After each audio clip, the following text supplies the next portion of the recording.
Hello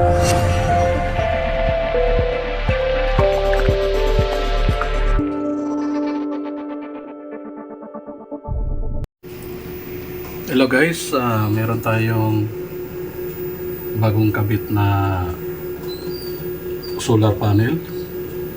Bali, nagdagdag ako ng micro inverter na setting dahil napatakbo na natin yung isang inverter, yung Solax. So yung Solax, ito yung pinaka micro inverter niya. Meron siyang 300 watts na panel, bali 9 pieces. Tapos dito sa DE, yung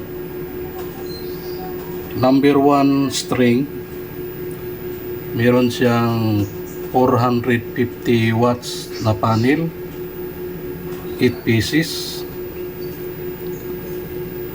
Ang number 2 string, meron siyang 300 watts na panel, 9 pieces. So ito guys yung production niya. At nakapag-export ako ng 5.0 kilowatt dahil yung setting ko 5 kilowatt lang. And guys, full charge. Yung oras natin ngayon, alas 3. So medyo makulimlim pa, hindi siya hindi talaga mainit. So yan guys, yung ito yung setting ko ngayon, bali under observation. Bagong kabit yung 8 piraso na 450 watts na panel. So dito sa natin guys, sa connection, kasi itong Solax ko hybrid inverter rin ito. So bali wala pa siyang battery, kaya ang connection ko ngayon is micro inverter dito sa DE. Bali nagbago ako ng wirings dito sa AC. Itong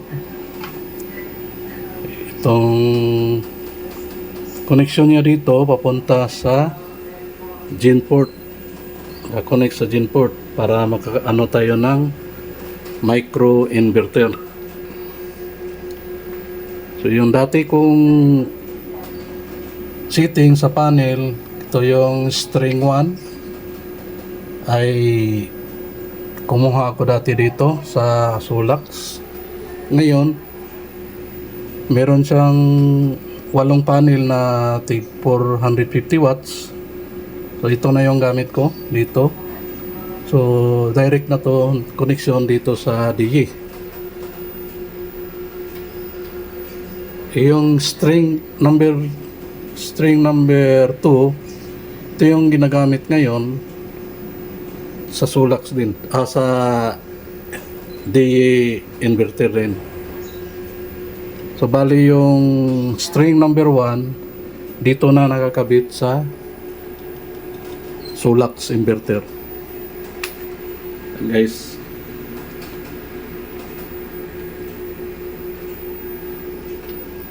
so yung production ng natin Solax nasa 1,870 o 69. Tapos dito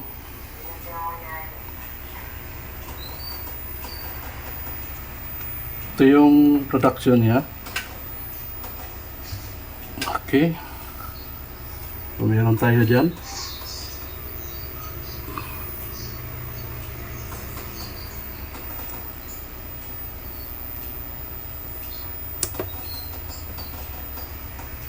So yan guys, yung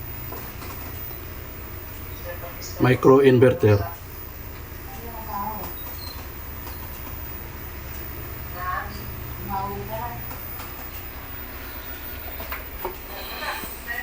So guys, hanggang dito na lang. Maraming salamat sa panonood.